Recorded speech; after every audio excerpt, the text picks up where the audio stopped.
গল্পের শুরুতেই আমরা আকাশ নামের একজন ছেলেকে দেখতে পাই। সে মুম্বাইতে একটা প্রাইভেট কোম্পানিতে জব করে আর একাই থাকে। আর আকাশ নিজের জীবনে ভীষণই বোর হয়ে গেছে। এরই মধ্যে আমরা দেখতে পাই যে আকাশে দাদুর শরীর ভীষণ খারাপ ছিল, আর এই খবর পেয়ে আকাশ নিজের হোম টাউনে ফিরে যায়।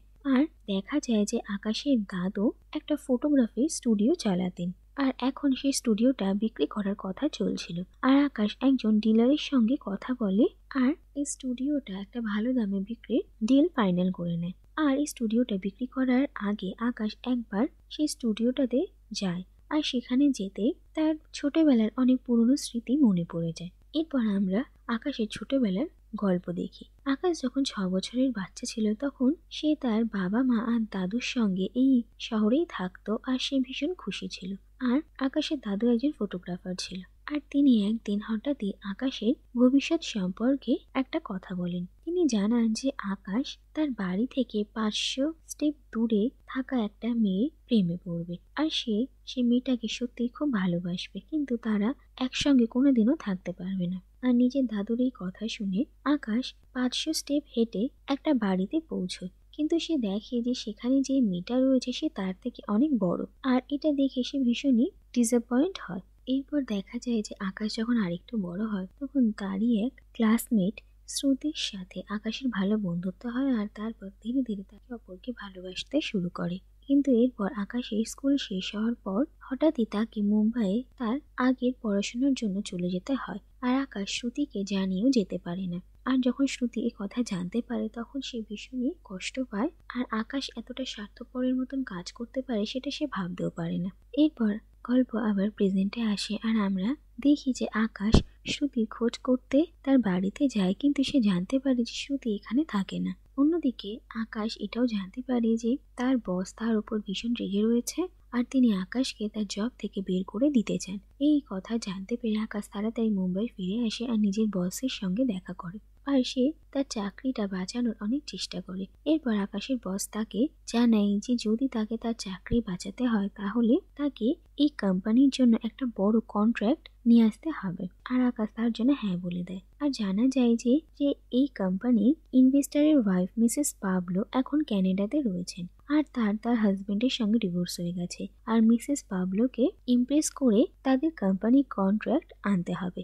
আর এই কথা জানার পর আকাশকেও ক্যানাডা যেতে হয়, আর সেখানে একটা যোগা ক্যাম্পে তার সঙ্গে মিসেস পাবলোর দেখা হয়। আর ধীরে ধীরে আকাশ মিসেস পাবলোর সঙ্গে বন্ধুত্ব তৈরি করে, আর দেখা যায় যে মিসেস পাবলো ধীরে ধীরে আকাশকে পছন্দ করতে শুরু করে। আর তার আসল নাম ছিল আকাঙ্ক্ষা, আর আকাশ আকাঙ্ক্ষার সাথে ভালোবাসে নাটক করে, শুধুমাত্র সেই কন্ট্রাক্টটা পাওয়ার জন্য। আর এই যোগা ক্যাম্পে আকাশের সঙ্গে শ্রুতিরও দেখা হয়, আর শ্রুতি আগের থেকে অনেকটা বদলে গিয়েছিল।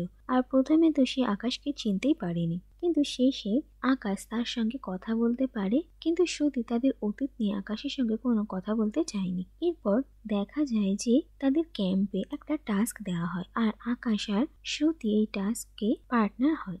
আর এই লং টাস্কটা কমপ্লিট করতে করতে তাদের মধ্যে আবার বন্ধুত্ব হয়, আর তারা দুজন আবার তাদের পুরনো ভালোবাসা খুঁজে পায়। আর এই টাস্কটা কমপ্লিট করার পরই তাদের ক্যাম্পও শেষ হয়ে যায়। কিন্তু এই ক্যাম্প শেষ হওয়ার পর শ্রুতি আর আকাশের সঙ্গে কোনো কন্ট্যাক্ট রাখতে চায়নি। সে জানায় যে তাদের দুজনের একসঙ্গে থাকাটা ঠিক নয়। এই বলে শ্রুতি আকাশকে ছেড়ে চলে যায়। অন্যদিকে আকাঙ্ক্ষাও আকাশের শ্রুতির ব্যাপারে সব জানতে পেরে যায়, আর সে এটাও জানতে পারে যে আকাশ শুধুমাত্র তার থেকে একটা কন্ট্রাক্ট সাইন করানোর জন্য এত সবকিছু করছে।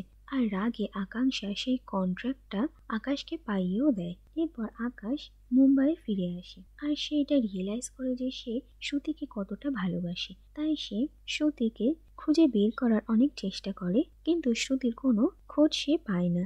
এরপর দেখা যায় যে আকাঙ্ক্ষা শ্রুতিকে খুঁজে বের করতে আকাশের হেল্প করতে চেয়েছিল, আর এরপর দেখা যায় যে তারা আবার আকাশের সেই হোম টাউনেই যায়, আর আকাশ সেখানে গিয়ে শ্রুতির সঙ্গে তার দেখা হয়। আর এরপর জানা যায় যে আসলে শ্রুতির একটা রেয়ার হার্ট ডিজিজ আছে, আর খুব তাড়াতাড়ি হার্ট ট্রান্সপ্লান্ট না করলে শ্রুতি মারা যাবে। আর এই কথা শ্রুতি জানতো, তাই সে আকাশের থেকে দূরে থাকতে চেয়েছিল।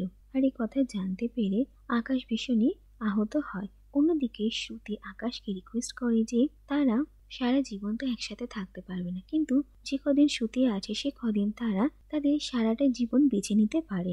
আর এরপর দেখা যায় যে আকাশ শ্রুতির সঙ্গে থাকতে শুরু করে, আর তারা তাদের জীবনের ছোট ছোট মুহূর্তগুলোকে বাঁচে, আর বিয়ে থেকে শুরু করে বার্ধক্য পর্যন্ত জীবনের এই সব মুহূর্তগুলো এক্সপিরিয়েন্স করে। আর এরপর দেখা যায় যে কদিন পেরিয়ে যায় আর আকাশকে শ্রুতিকে ছেড়ে চলে যেতে হয়। এরপর দেখা যায় যে কয়েক মাস কেটে যায় আর শ্রুতি হসপিটাল থেকে ডিসচার্জ হয়ে যায়, আর জানা যায় যে আসলে শ্রুতির জন্য একজন ডোনার পাওয়া গেছিল, আর শ্রুতির হার্ট ট্রান্সপ্ল্যান্ট সাকসেসফুল হয় আর সে এখন হেলদি। কিন্তু এরপর দেখা যায় যে হসপিটাল থেকে বেরোনোর পর শ্রুতি আকাশের সঙ্গে কন্ট্যাক্ট করার অনেক চেষ্টা করে, কিন্তু আকাশের ফোন সুইচড অফ থাকে আর আকাশের কোনো ঠিকানাও শ্রুতি জানতে পারে না।